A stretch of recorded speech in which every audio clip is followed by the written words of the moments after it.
Welcome to Gotta Run. This is Will Sanchez. Thank you for tuning in. I have a very special guest today, Dr. Jane Yu. She is a skin doctor. She runs for New York Flyers. Indeed, it was through the New York Flyers I learned that Dr. Yu had presented at the New York Roadrunners Run Center about skin care for athletes. Moreover, she has done a blog for the New York Flyers about skincare. It was such an informative blog, I knew I had to have her. She runs for the Flyers, and she's a doctor. Thank you, Will. Let's start with the Run Center. How did you learn about them? I love the Run Center because they have so many different aspects of running.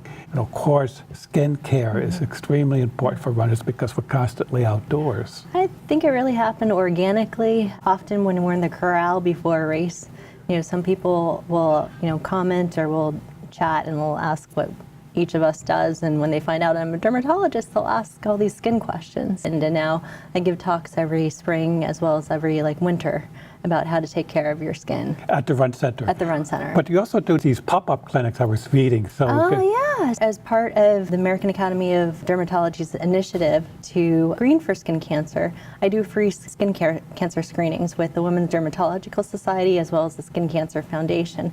We had a huge RV bus in Columbus Circle, and we were doing skin cancer screenings all across the country, so that was quite fun. Excellent. So people just line up and... Yep. It was raining the day that I volunteered, but you'd be surprised. People came in, rain or shine. They wanted to get their skin checked out. Skin checked. Yeah. Excellent. Actually caught one of, the individuals who came in. Actually, I had recommended that she get something checked out, and it was a skin cancer. So in terms of, the things that we can do, we save a lot of lives. Yes. Well, thank you for doing that. That's a great service. Well, let's start at the basics. So is skin considered an organ? So what is skin, and then what is skin cancer? So skin is the largest organ that we have in our body, and if we were to stretch it out, it would be about a couple meters wide. And of course, a lot of people don't think about it as being the largest organ in the body. Right. So what is skin cancer? There's more than one type? Yeah, there's more than one type. I think often people hear about melanoma and they get really scared. It is the deadliest form of skin cancer. Skin cancer in the U.S. is the most common type of cancer. It afflicts 1 out of 5 people will be afflicted with skin cancer during their lifetime, and certainly melanoma is far the deadliest. However, there's 2 other types of skin cancers. Non-melanoma skin cancer, which includes basal cell skin cancer, as well as cutaneous squamous cell carcinoma. So those are 2 other forms of skin cancer. However, all of the forms of skin cancer, whether it be melanoma or the non-melanoma skin cancers, can be treated, and if detected early. If detected early. Yes. Okay. 100% curable. So what's the best way for anybody to have their skin checked? So we recommend that patients or the general public get their skin checked out at least once a year, just a full, from head to toe, to make sure that all their moles and everything like that. By checked out, they should go to a board certified. They should go see a board certified dermatologist. It's not part of your annual physical, but this is a specialized doctor. It is a specialized, and especially it's important for people who do have a history of skin cancer or have a lot of moles on their body to get checked out by a board certified dermatologist. Okay, once a year. And if you have a history, talk to your doctor. You may want to go twice a year, depending on your personal history. Yes, okay. That's correct. I've always gone to skin doctors, and I've had several different ones because I move or they move. And I remember the first time, or the early ones, this doctor actually took a magnifying glass and he took his time to examine every pore. And I said, okay. And then after that, I had a doctor and he would just look at me.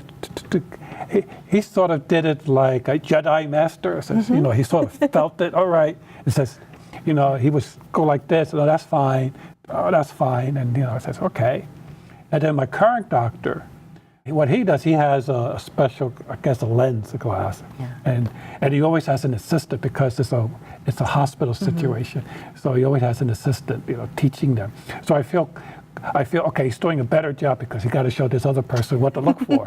So I always felt good about that kind of skin care. So depending on the doctor, you could have a very different experience on how your skin is examined. I think everyone has their own way. I have my own way where I tell patients, you have to sit like this. I have my own system. Please, let me go head to toe. And I'm like your former dermatologist. I use a dermatoscope, so I do use a magnifier, and I look at all the moles individually up close, and I look for different patterns. Okay. On your own, what should a patient be doing at home to check their own skin? We usually talk about the ABCDE criteria when looking at moles. So if you just remember the acronym ABCDE, you should be, all set. So A stands for asymmetry. So if you were to take a mole and make sure it's symmetrical, that's A. B, making sure that the borders are symmetrical and there's no funny, shaggy, irregular borders, okay? C stands for color. We want to make sure all of our moles look the same in color. If it's light brown, it's all going to be one nice light brown color. If it's dark brown, it's going to be all nice dark brown. It's not going to have patches of red or black or dark brown in the mole. D stands for diameter, and that's something that's increasing in size. And E is evolving, something that's in evolution. Evolution. I'm not quite sure what that means, E. You can explain further. So something that has been changing over time. Okay. Yeah. Before I saw my last appointment, I noticed a new mole on my leg. I said, something just popped up. It wasn't there before. It didn't look irregular. It just wasn't there before. Yeah. And the funny thing is, when I tried to show it to the doctor, it was gone. Doctor said it fell off. And I said, what? So you can have moles that come and go? It can come and go. Certainly that's possible. But usually, as we age, moles also change, due to hormones, due to, aging process, that sort of thing. I didn't know it at the time, but I had shingles and on my face. So I know what it was. So I went to see my skin doctor, and immediately he said, shingles. Yes. And I forget what the treatment was. I think you get an injection or something. Valtrex. So do you get some people showing up with shingles and didn't realize they have it? Yeah. It's funny that you say shingles because I'll see a difference in my males and females in terms of who comes in for what. So when we see shingles especially, I will say that the males will come in when it gets really, really bad. That is when they can't stand it and they have to go see a doctor. The women, the first symptom that they'll come in and right away we'll be able to treat them. That's very interesting. I've had other doctors, a dentist, and he says the same thing. The women patients will come in, and if they have any kind of issue, the men would try to, tough it out. It's not even toughing it out. I don't know. They wait. They wait. Too long. Yeah. Well, I couldn't wait because it was in my face. Yeah, true. And so it was obvious that something was wrong. And so it went away pretty quickly. You hear stories from friends, and I want to share a couple with you. A friend of mine was saying he went to the beach, sunny day, and he decided, I'm going to enjoy my day by lying under a palm tree in the shade. Mm-hmm. And he didn't put any lotion on. And I said, uh-oh. Yeah. Later that night, he was burning up. Yep. Explain what he did wrong. So, was he fair-skinned or? Fair-skinned. Fair-skinned, okay. So, a lot of people have this misconception that, I'm just going to be in the sun for a little bit, and then by the time they don't realize it, it's already been too late. So, he got burned very badly, and there's two different types of rays that come from the sun. There's UVA rays. The UVA rays are the rays that naturally come through the glass windows. The UVB rays are the ones that cause the burning. Yeah, that's what the B stands for, burning. Burning, right, exactly, what your friend experienced. So, yeah, he got the brunt of that. So what happened was, I guess, the sun bounced off the sand. Even though he's under the shade, it just hit him. The light can reflect off different surfaces, whether it's snow, sand, water, any of those surfaces. The moral of the story is put on sunscreen and reapply. And typically, I guess we all learned, try to do it before you get out to the Yes. sun, like So- 15, 10 minutes Right, so before. optimally what I will tell runners to do is 15 or 20 minutes before they head outside to put the sunblock on. One analogy I use, especially for my younger runners, is, a shot glass. So don't be a stingy bartender. You want to use an entire cup full of the shot glass of sunscreen for the entire body. But I always favored sprays. So sprays, that's interesting that you say that. Sprays may be very easy to use, but in actuality, they don't penetrate as well. And for little kids, parents who tend to spray their kids with sunscreen, it can also aerosolize and get in the eyes. So I would highly recommend using a lotion or a cream. For kids particularly. In kids and adults too, because we can always make the mistake of like trying to spray an area and then run outside and realize it hasn't penetrated. Yeah. Okay. Well, usually we try to get a friend to help us, so not to miss a spot. Yeah. I remember a friend of mine, she did her legs, and she missed the back of her knees. Yeah. And of course, the sun must have known because she was burning in that area that night. Spray is okay as long as you know to rub it in. Oh. But optimally, Rub it in. Yeah, rub it in. A cream or a lotion is good. And in terms of SPF, we always think the higher the better. I always tell my patients SPF 30 is my minimum. It's more important to reapply than go to a higher SPF. So if you're outside, for every 2 hours, you must reapply. And for runners, I will say, run with a sunscreen stick. So I actually brought one here. So this is actually kind of cool. It's a lipstick, but it's not a lipstick.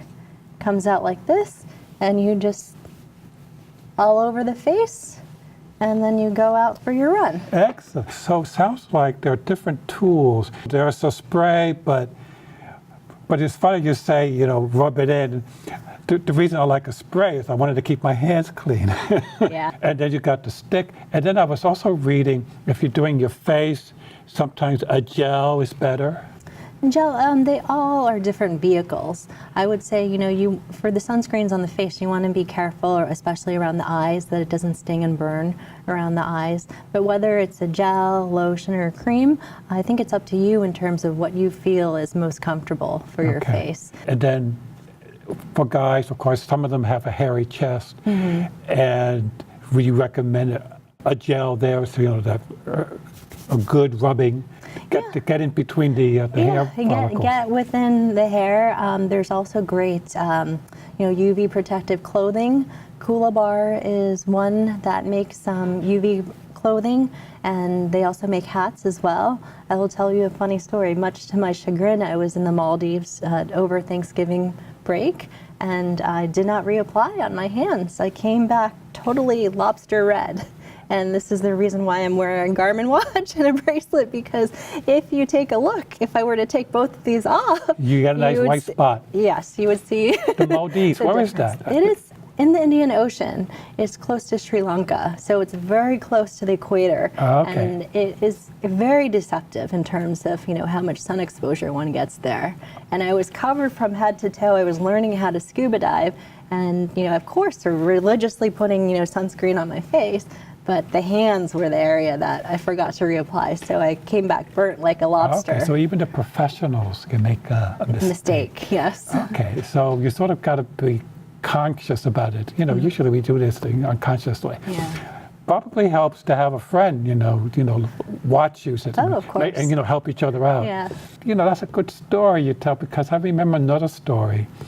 A friend of mine, I think he was in Israel, and she got on the bus and she was wearing a short sleeve shirt, and she had freckles. And this person said, "Hey, I can take care of those freckles for you." And she was shocked that somebody would say first such a thing. And then also she was thinking about it. Why would you want to have your freckles removed from your skin? Or how would that even work? I don't necessarily recommend. There are certain people who don't love their moles and want to get them removed cosmetically. Obviously, the first concern for myself, being a skin cancer surgeon, is making sure that nothing wrong with the mole itself. We can remove moles, however. Leave your freckles alone. I love freckles. She left them alone. Yeah, good for her. Okay. So your skin obviously does change over time. So what are the recommendations for runners that are past 50 or 60? Are there differences that you would recommend to be aware of? Skin tends to get thinner as we age. So I would say especially during this time of year, during the winter, when it's really cold outside and you're gearing up to go outside, make sure you moisturize. Keep hydrated. So it's really important to make sure that you keep your skin well hydrated. Well hydrated. So, and that's the use of moisturizer of some type? Yes. Okay. I like to use Lipiderm on my hands. I use different things. Okay. And so one of the Lipiderms comes with SPF 15. Probably not high enough. You said 30 was your minimum. I guess women know more about this than men, although I guess the times are changing. So what do you look for in a moisturizer? So I look for, the ingredients. Everyone has different skin types. So some people may be more sensitive than others. So if you do have sensitive skin, I would tell you to avoid anything that has any fragrance added scents or anything of that sort. However, the moisturizers that are kind of like my go-tos, Aquaphor, Eucerin, Aveeno. Oh, you can find those in any drugstore. All over the counter. And Vaseline, even. Vaseline is great for chafing. So in the wintertime, if you need to, use the Vaseline, I tell people, after you take a shower, especially, you can be still damp and you can put it on all over their arms and your legs. The Vaseline? Mm-hmm. Oh, yeah, I use that for anti-chafing. Yeah. It does work wonderful, really well. I didn't realize you could do that as well for after showers to moisturize your skin, Vaseline, because that's very cheap. Because it's a very cost-effective. Yeah, because sunscreens themselves can be quite expensive. Yes. So let's talk about sunscreen. So I guess you're looking for one that deals with UVA and UVB. Yes. Are they called broad spectrum? Yes, Is that that's the correct. term? Yeah, you got it. I mean, is Coppertone a good brand, for example? I will say, as opposed to the brand, always look for the ingredients. So making sure that's UVA and UVB. So like you said, broad spectrum, at least SPF 30. Some people even will go as far to say water resistant, when you mean water resistant in the water for at least 80 minutes. Aside from that, I counsel patients to try to use a mineral-based sunscreen because that tends to have more protection. When you talk about mineral-based sunscreens, they're either zinc or titanium dioxide. Okay. I still use NIA 24. NIA 24, yeah. Because one of my dermatologists recommended it. Yeah. And that's mineral-based. Yes.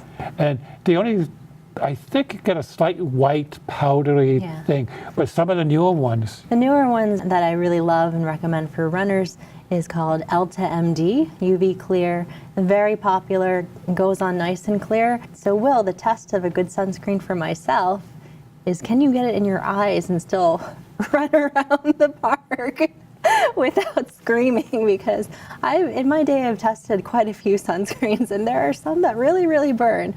I won't tell you which one, but I'll tell you. But this one, yes, if the little sweat drips into your eye, you won't even know.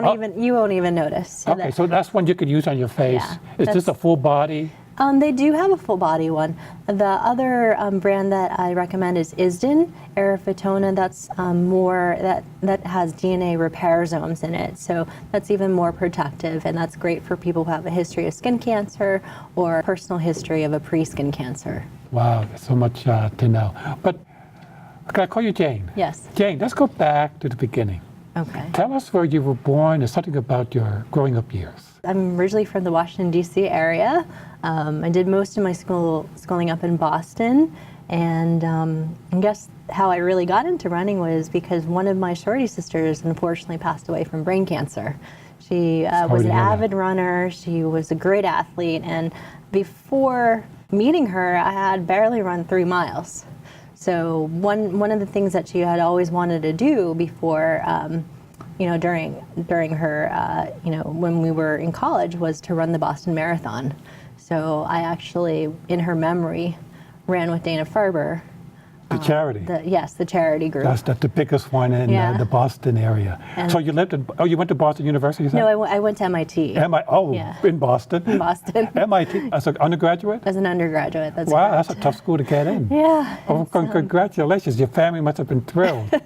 I think they wanted me to be close at home, but And where was home choice. again? DC. DC. Okay.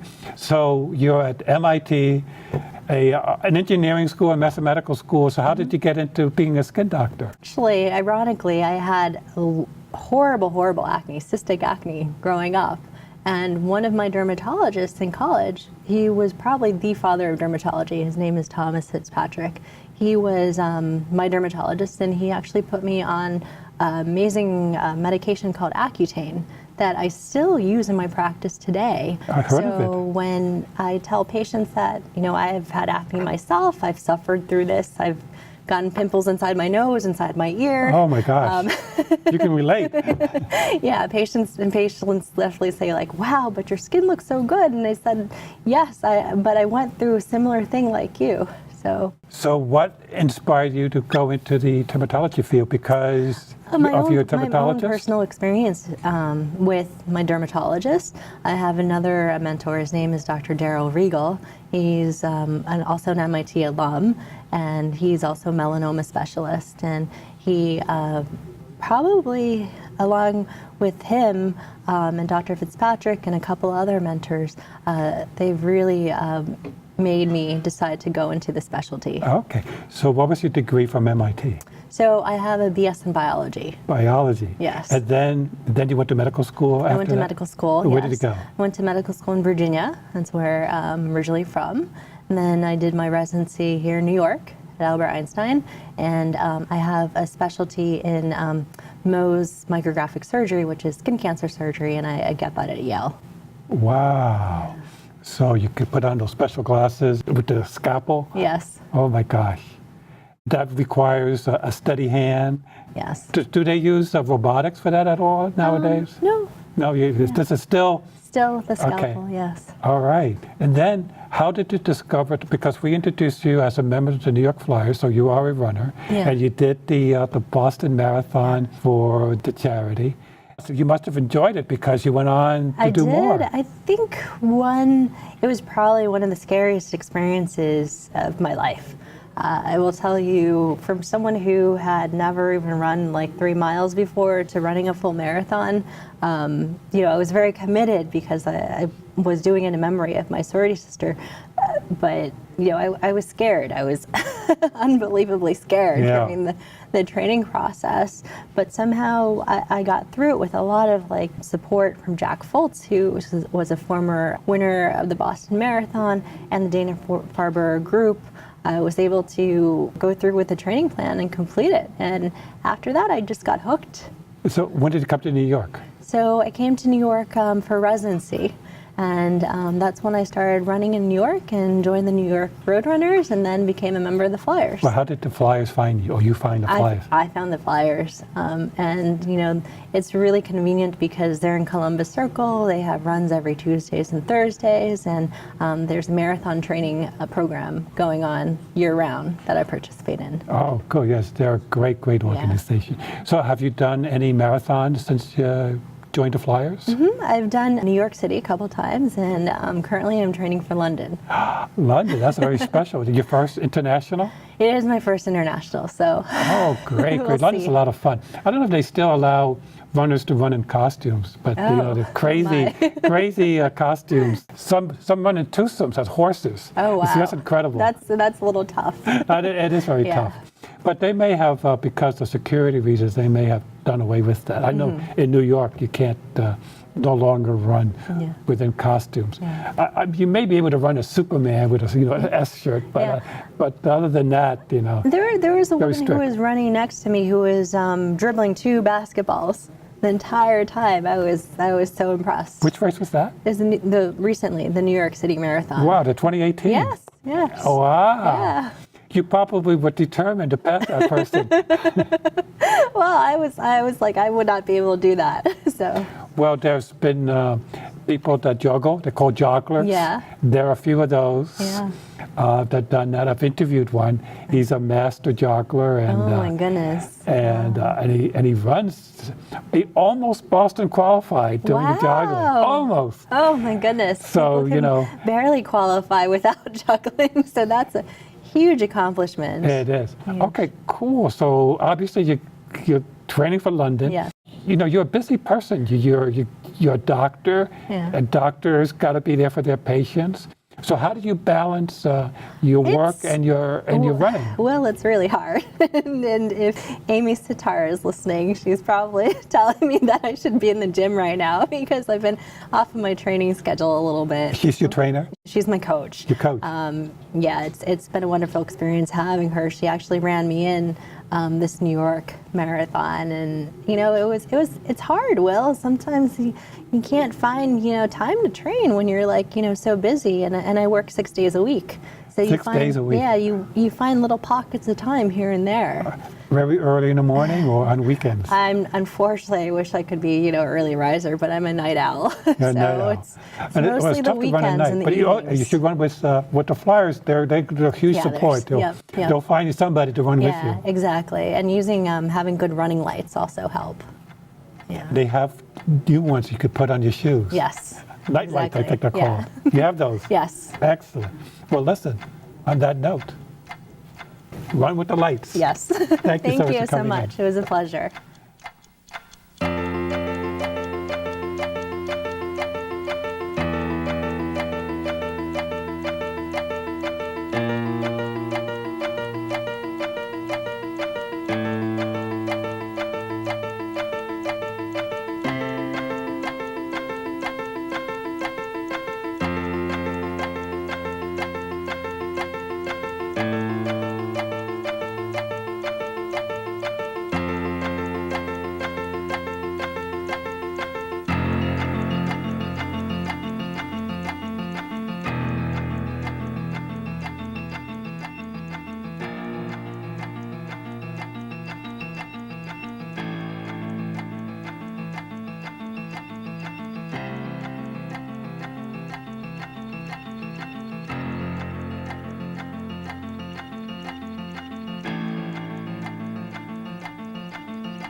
Welcome everyone, nice to see you again. We gave a talk earlier this summer and now part two, winter. So running in skin health, but I'll be talking about a lot of things that occur during wintertime related to skin, a lot of issues related to skin and running. So I am a board certified dermatologist and board certified working in the city. I have a private practice in Operations.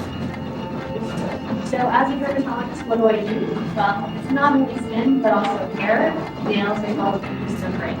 Dermatologists diagnose and treat more than 3,000 different diseases, some of which you may be familiar with, such as acne, melasma, and wrinkles, but others including vitiligo, eczema, as well as rosacea. Just some fun facts here. The skin is the largest organ in the human body. It's 50% of one's body weight. And when stretched out, it's equivalent to 2 square meters, so that's pretty big. The thinnest skin is on the eyelids, the thickest is on the soles of the feet. So just in reference to the skin, there's 3 layers. The outermost is called the epidermis. The dermis contains the sweat glands as well as hair follicles and blood vessels, and the subcutis is that area underneath that has what's called the fat. So like most things, the skin has a natural life cycle. So every 28 days, the skin renews itself. And keratin is that protein that forms the basis for our hair and nails. So on average, about 100 hairs are lost a day. So you may think that it's, you're losing hair, but in reality, that's the average amount of hair that we lose. And our nails grow an average rate of 3 millimeters per month. Now our fingernails can take 3 to 6 months to regrow completely, but it takes over a year for the toenails to grow back, especially some of you who have lost toenails from running, you know that. So winter skin sometimes is synonymous with dry skin. Dermatologists call this cirrhosis, and dry skin is very, very common.